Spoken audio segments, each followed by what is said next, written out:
मेजवानी मेजवानी मेजवानी वदनी कवळ घेता नाम घ्या मेजवानीचे. खमंग मेजवानी देशस्थ कोकणस्थ ग्रामस्थ समस्त सिकेपी मालवणी आगरी आणि कोळी. मेजवानी मेजवानी मेजवानी.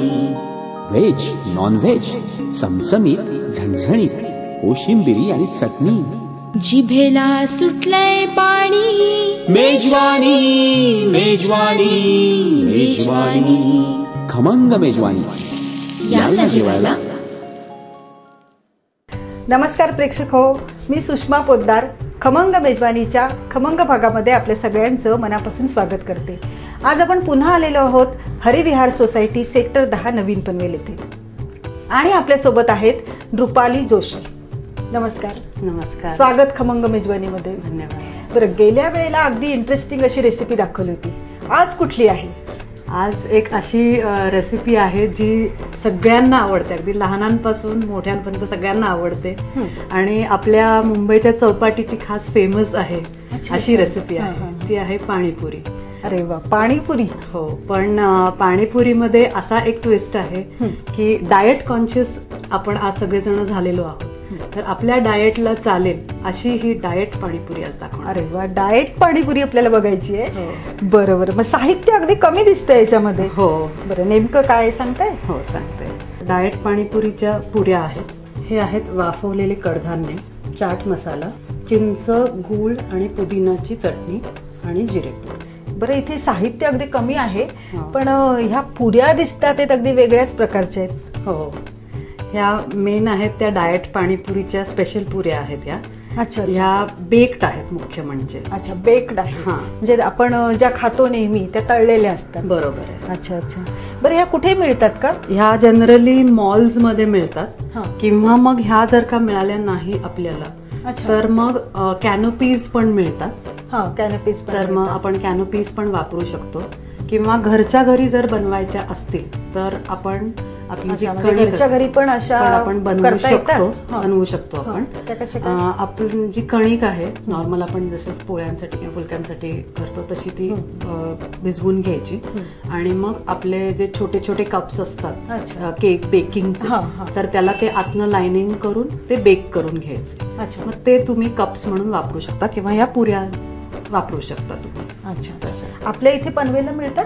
पनवेलला थोडं खारघर किंवा वाशीला जास्त मिळतात. पनवेलला मॉलमध्ये वगैरे कदाचित मिळू शकते.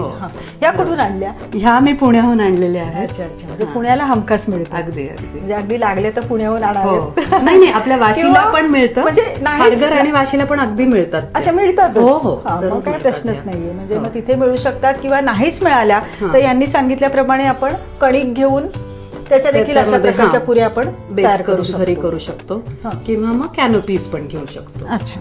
तर याच्यामध्ये साहित्य अगदी कमी दिसते. हे जे पाणी आहे सगळं एकत्रित केलंय का? ते एकत्र आपण केलेलं आहे. चिंच, गूळ, थोडासा खजूर, चिंच, गूळ, खजूर आणि पुदिना आणि हिरवी मिरची. अच्छा. असं सगळं एकत्र वाटून, म्हणजे असा विशेष असा पाणीपुरीचा मसाला म्हणा किंवा असं काही नाही. तो मसाला आपण वेगळा आपण घेतलेला आहे. अच्छा, तो वेगळा घेतला. तो आपण ह्याच्यामध्ये मिक्स करणार. बरं, ह्याच्यामध्ये कडधान्य पण आहेत ही. हो. तर नेमकी कोणती आहेत? ही सगळी मिक्स कडधान्य आहेत आणि मूग जे आहेत ते आपण थोडे जास्त घेतलेले आहेत. अच्छा. तर त्याच्यामध्ये मटकी आहे, मूग आहे, मसूर आहे, त्यामुळे असं मिक्स थोडंसं सगळं घेतलेलं आहे.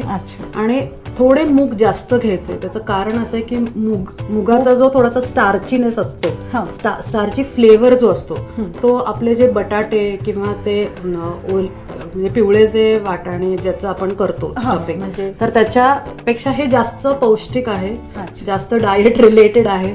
त्यामुळे आपण हे थोडे जास्त पचायला हलके असतात आणि मोड आलेले आपण घेतलेले आहेत. बरोबर. त्याच्यात मूग, मटकी, आणखीन काय घेतलं? मसूर घेतलेले आहेत आणि हरभरे पाहिजे तुम्ही घेऊ शकता. जे पाहिजे ते आपण कडधान्य त्याच्यामध्ये घेऊ शकतो. बरं, मग आता नेमकं काय करायचं? आता आपण जे स्टफिंग म्हणजे जे पाणीपुरीमध्ये जे काय स्टफ करणार होतो त्याचं थोडंसं एक मिक्सचर करून घेणार. बरं, तर ह्याच्यामध्ये मग आपण दुसरं बटाटा म्हणा किंवा असं काही घेतलेलं नाहीये. म्हणजे कदाचित डाएट पाणीपुरी आहे म्हणून आपण ते नाही घेतलेलं. अच्छा. तर तो बटाट्याचा फ्लेवर थोडासा येण्यासाठी म्हणून आपण मूग जास्त घेतलेले, की जेणेकरून तो फ्लेवर थोडासा यावा आणि आपल्याला असं वाटू नये की आपण पाणीपुरी फारच अगदी साधं खातोय असं काही वाटू नये. चटपटीत तेवढंच लागणार आहे ते. अच्छा, बरं. आता करणार काय? आता आपण आधी हे थोडेसे मूग घेऊया एका बाउल मध्ये. बरं, मीठ घालून वाफवलेत की कसे? नाही, नुसतेच वाफवलेले आहेत. तर ते आपण थोडेसे एका बाउल मध्ये काढून घेऊ.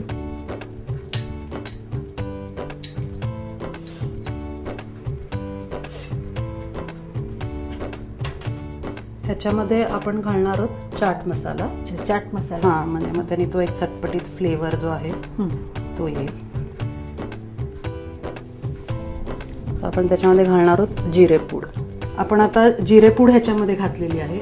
जिरे हे पचनासाठी चांगले असतात.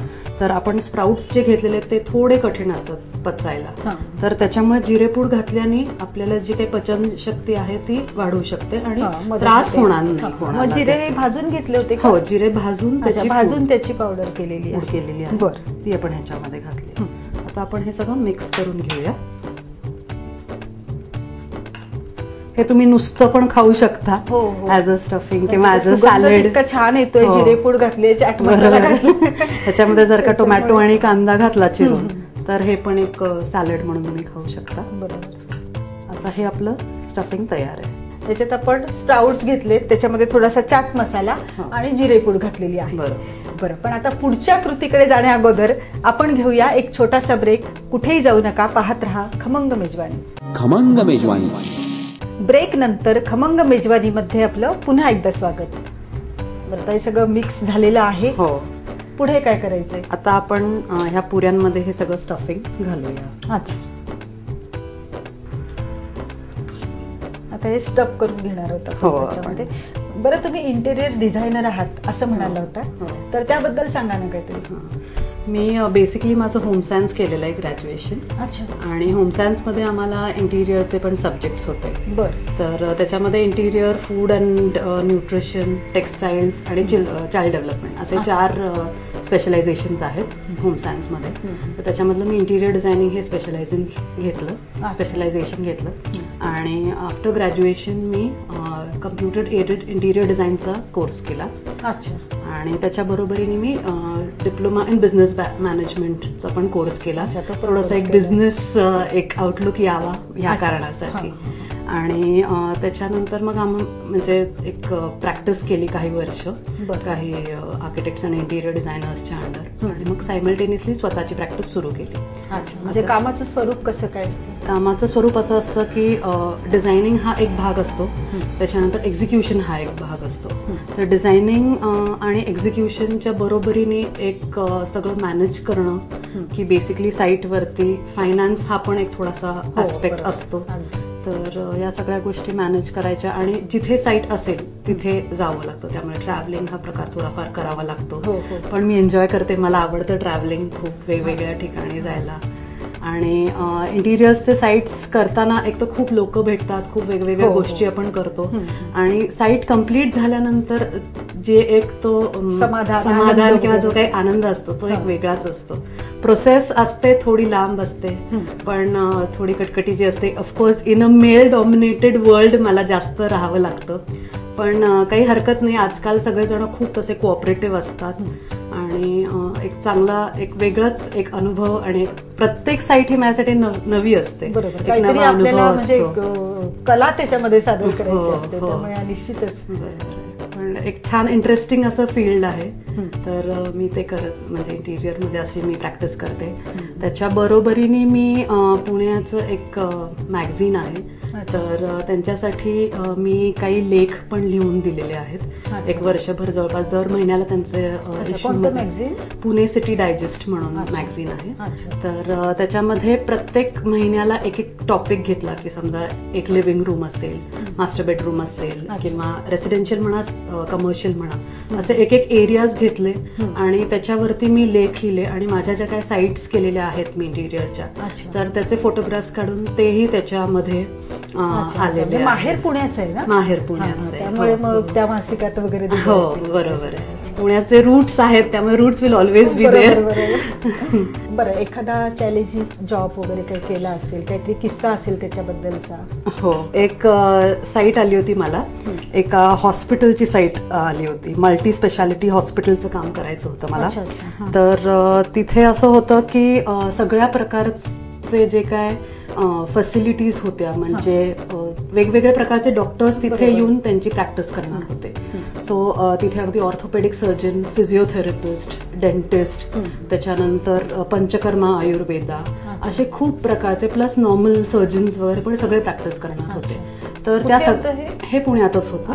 तर तिथे मला हा सेटअप करायचा होता. पण आता जनरली असं होतं की एखादं डेंटिस्टचं क्लिनिक केलं, एखादं आयुर्वेदा पंचकर्माचं क्लिनिक केलं, असे वेगवेगळे जनरली केले जातात. पण फर्स्ट टाइम असं झालं की सगळं एकत्र केलेलं, आणि मी आधी यातलं एकही अशा प्रकारचं काम केलेलं नव्हतं. सगळं एकत्र काम आलं. थोडंसं एक चॅलेंजिंग होतं की प्रत्येक युनिट सेटअप करण्यासाठी कुठल्या प्रकारचे हे पाहिजेत, काय काय पाहिजे. तर त्याच्यासाठी म्हणजे आधी टेन्शन आलं होतं की आपल्याच्याने होईल की नाही होईल, की कसं होईल ते. पण मग मी त्याचा एक स्टडी केला थोडासा, काही ठिकाणी जाऊन व्हिजिट्स दिल्या, टेक्निकल माणसांशी बोलले, त्यांच्याकडनं डेटा कलेक्ट करून स्वतःचा आधी होमवर्क तयार केला, एक डिझायनिंग पोर्शन एक तयार केला, आणि मग मी ते एक्झिक्युशन केलं. मुख्य म्हणजे क्लायंटचा माझ्यावरती खूप विश्वास होता. त्यांनी माझं आधीच एक काम बघितलेलं होतं, ते त्यांना खूपच आवडलेलं होतं. एका ब्युटी पार्लर आणि स्पाचं काम मी केलेलं होतं. तर ते त्यांनी बघून मग मला त्यांनी हे प्रोजेक्ट दिलं होतं. आणि त्याच्यामध्ये अजून एक विशेष म्हणजे ते क्लायंट NRI होते. ते लंडनहून तिथे प्रॅक्टिस करायचे. तिकडनं त्यांनी इंडियामध्ये त्यांचा स्वतःचा सेटअप तयार करण्यासाठी म्हणून त्यांनी हे हॉस्पिटलचा हे सेटअप केला होता पुण्यामध्ये. तर त्यांनी मला, ते मुस्लिम कपल होतं आणि व्हेरी एलिट आणि व्हेरी नाईस पीपल. आणि त्यांनी मला मुख्य तेव्हा काय सांगितलं की आम्हाला वास्तुशास्त्र बघायचं ह्याच्यामध्ये. तर मला अगदी म्हणजे आश्चर्य वाटलं की ते वास्तुशास्त्राचा पण अभ्यास करावा लागत असेल ना. हो, बेसिक. हल्ली बऱ्याच ठिकाणी म्हणजे त्याचा उपयोग ह्याच्यामध्ये केला जातो इंटिरियर डिझायनिंग. बरोबर आहे. तर वास्तूचा म्हणजे हे मी माझा बेसिक अभ्यास झालेला आहे. तर त्यांनी मला त्याच्यामध्ये सांगितलं. पण एकतर वेगळा अनुभव, खूप नवीन सगळं करायचं होतं मला, आणि प्लस हे वास्तुशास्त्राचंही त्यांनी मला सांगितलं करायचं. इट वॉज रिअली, म्हणजे मला पण आश्चर्य वाटलं की कसं काय मुस्लिम्स असून सुद्धा त्यांचा कसा काय विश्वास ह्याच्यावरती. पण खूप छान मजा आली. एक साधारण 3000 स्क्वेअर फीट, साधारण एक 4 महिन्यात कम्प्लीट झाली साईट. आणि साधारण एक 3000 स्क्वेअर फीटचा एरिया होता. त्यामुळे it was not a very small site. तर पण छान मजा आली. लवकर पूर्ण झाली. हो, थोडं टाइम बेस्ट होतं. तर त्याच्याप्रमाणे थोडं प्लॅनिंग व्यवस्थित करून सगळ्यांना तसं अलाइनमेंट करून काम झालं. खूपच छान. बरं, आता आपण हे इथे सगळं कडधान्य त्याच्यामध्ये करून घेत आहोत. बरोबर आहे. आता ह्याच्यामध्ये सगळे मसाले वगैरे आलेले आहेत, त्यामुळे आता वेगळं आपल्याला काही वर्ण घालायची तशी काही गरज नाहीये. बरोबर. चाट मसाला, जिरे पावडर वगैरे घातलेली आहे. तर कोणाला पाहिजे असल्यास थोडंसं तिखट कोणी घातलं तरी सुद्धा चालू शकतं. पण आपण हिरवी मिरची घातलेली आहे आपल्या पाण्यामध्ये, पाणी केलेले आहे त्याच्यामध्ये घातलेलं आहे. आता आपण हे भरून घेऊया. आपण हे जे पाणी, चिंच, गूळ, खजूर आणि पुदिना आणि हिरवी मिरची असं सगळं घालून एकत्र पाणी करूया.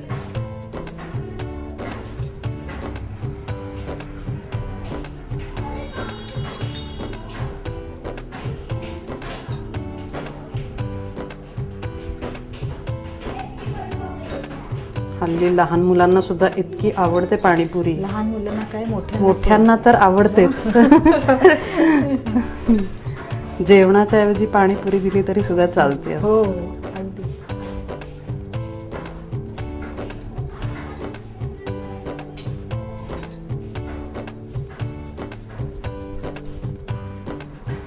हे भरून झालं की मग आपण ह्याच्यावरती कोथिंबीर घालू शकतो किंवा थोडासा पुदिना चिरून घालू शकतो.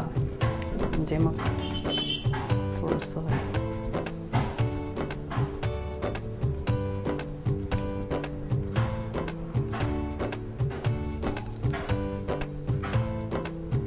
माझ्या घरचा पुदिना आहे.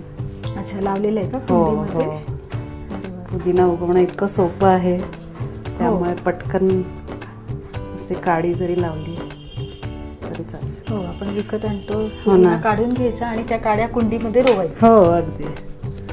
तर अशा प्रकारे आपली डाएट पाणीपुरी तयार झालेली आहे. मेजवानी मेजवानी मेजवानी मेजवानी मेजवानी मेजवानी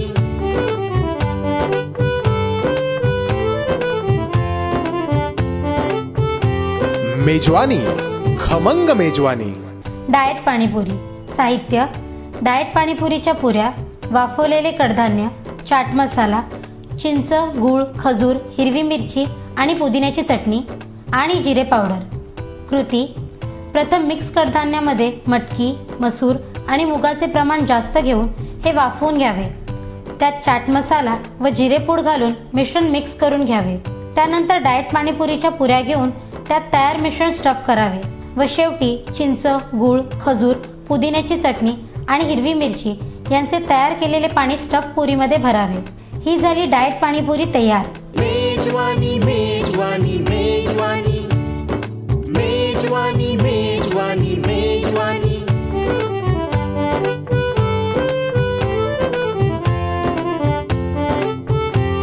मेजवानी खमंग मेजवानी. ह्या झाल्या आपले डाएट पाणीपुरी तयार. आता तुम्ही टेस्ट करून बघा कसं वाटतं. खाऊन बघते. डाएट हो. पाणीपुरी आहे म्हणजे सगळ्यात संपवते. अगदी आरामात.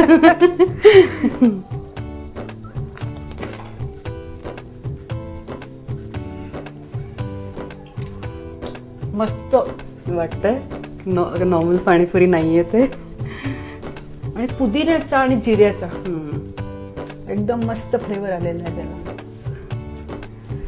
वाटत नाही असं की आपण जी नॉर्मल पाणीपुरी गाडीवरची मिस करतोय. पाणीपुरी हा. आपण खातो हा. त्याच्यापेक्षा काही असं अगदीच म्हणजे काही खूपच डाएट खातोय असं अगदी असं मिळमिळीत काही काहीतरी वाटत नाहीये. खातोय नाही. मिळमिळीत असं खातोय असं काही वाटत नाहीये. खूप छान झाली आणि ह्याची चव विशेष वेगळी आहे. हो ती जी बेक केलेली पुरी आहे, हा. म्हणजे पुरी नाही म्हणता येणार हो, वास्तविक ते त्याला. cups म्हणता Cups येतील. सारखं दिसतंय. हम्म. मस्त झाली.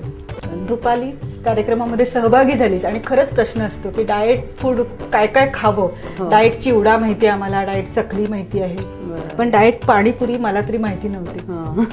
तू मला शिकवली, आमच्या प्रेक्षकांना शिकवली, त्याबद्दल मी खमंग मेजवानीतर्फे तुझे मनापासून आभार मानते. थँक्यू. अशाच मस्त मस्त रेसिपीज आणि नवीन मैत्रिणीला सोबत घेऊन आपण भेटणार आहोत खमंग मेजवानीच्या पुढच्या भागात. तोपर्यंत नमस्कार.